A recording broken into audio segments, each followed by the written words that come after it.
Hey guys, welcome to week 3 of Sim to Circuit, where I show you guys how to go from sim racing to real life circuit racing in 180 days with no experience. Today, we're going to take a look at the sim racing setup I use, computer and all. I decided to make this video because I get a ton of people coming into my chat asking me what setup I use, what wheel I use, what rig I use, all that kind of stuff. We're going to go over my computer specs, the wheel and pedals I use, and the VR headset I use, and why I think it's the best for sim racing.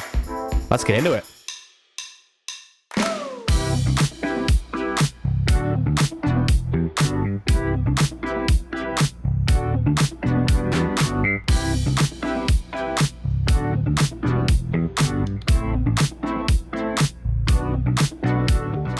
First things first, this here is actually a pre-build with some light modifications.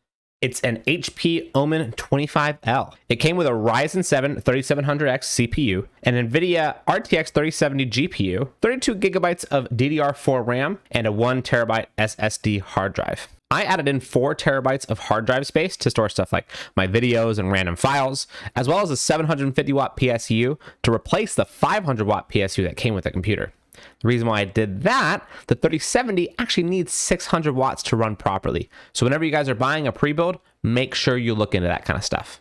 I went with a pre-build because at the time of buying it, all the PC parts were actually more expensive bought standalone than they were bought together as a pre-build. I got this PC of March 2021, and it has worked phenomenally since I got it. My only gripe with it is the proprietary motherboard that's bolted onto the case. Basically, if I ever want to go and upgrade my motherboard or add more RAM or any of that kind of stuff, I have to change the case too. Now, obviously that stuff is far in the future, but it's something to think about as well when you're buying a pre-build.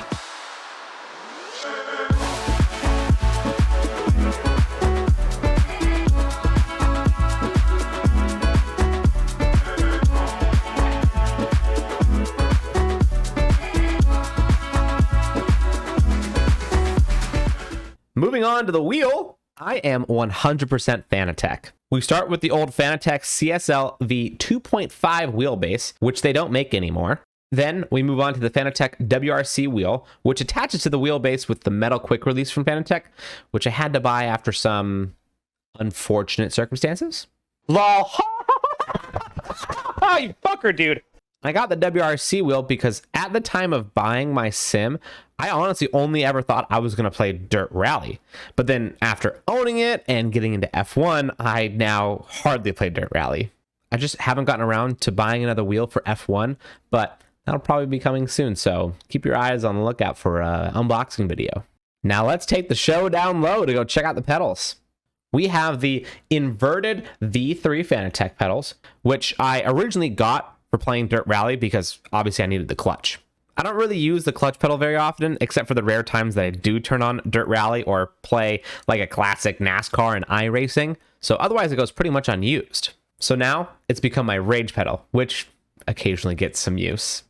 I'm in you, Websy. Fucking Websy, motherfucking asshole, dude. Are you fucking kidding me? Websy, motherfucker, dude. Oh, you swear to God. Coming back up, we've got the Fanatec shifter and handbrake, which are actually mounted together. Fanatec actually provides some little plastic threaded inserts that go onto the side of the shifter, which you can actually use to bolt the handbrake in to the side of the shifter. It's really sturdy, but they don't actually give you instructions on how to do that in the Fanatec manuals. So it's kind of one of those, either you look it up or you just know about it. And lastly, the rig. This is a custom built rig that I made myself using metal piping from a metal shop and a seat out of my buddy's old project car he wasn't working on.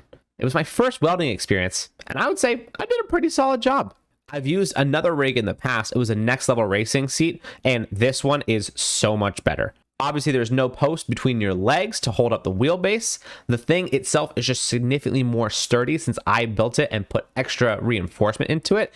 And it's fitted directly to my size, so it fits me perfect. Off the wheel and on to the last part of the sim tour, this is my VR headset. I use the HTC Vive Pro 2, which I picked for a few reasons. It has one of the best refresh rates on the market. The lighthouse tracking is extremely precise, and I can grow into it with better graphics cards, as my current graphics card can't even handle its maximum resolution. With VR, I think refresh rate is basically the most important thing you need to look for if you're a sim racer, because it means that all the stuff that you're seeing is coming at you a lot faster and it feels a lot more real. Honestly, I would even sacrifice graphics for refresh rate, and I kind of recommend other people to do the same when they're looking for a VR headset. Plus, you want to have bulletproof tracking, so that way whenever your head moves left to right, it feels normal while you're going 200 miles an hour.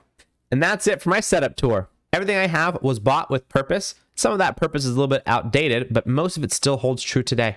Now I know this setup is not complete, but it definitely is a running work in progress, just like all of our setups. And it's definitely going to get me to go do some real life circuit racing by the end of the year. In closing, if you liked what you saw and you want to check out any of this kind of stuff, make sure you go check out the Fanatec website, the HP website for their pre-built computers, and obviously the HTC website to go check out the Vive Pro 2. Now, I'm not sponsored by any of those companies. I'm just honestly a raving fan, and I recommend these products to anybody else that I know. And of course, if you want to see the sim setup in action, make sure you subscribe to the channel, like this video, and head over to Twitch to see the live streaming schedule. Thanks again for watching, and I'll see you next week. Later, everybody.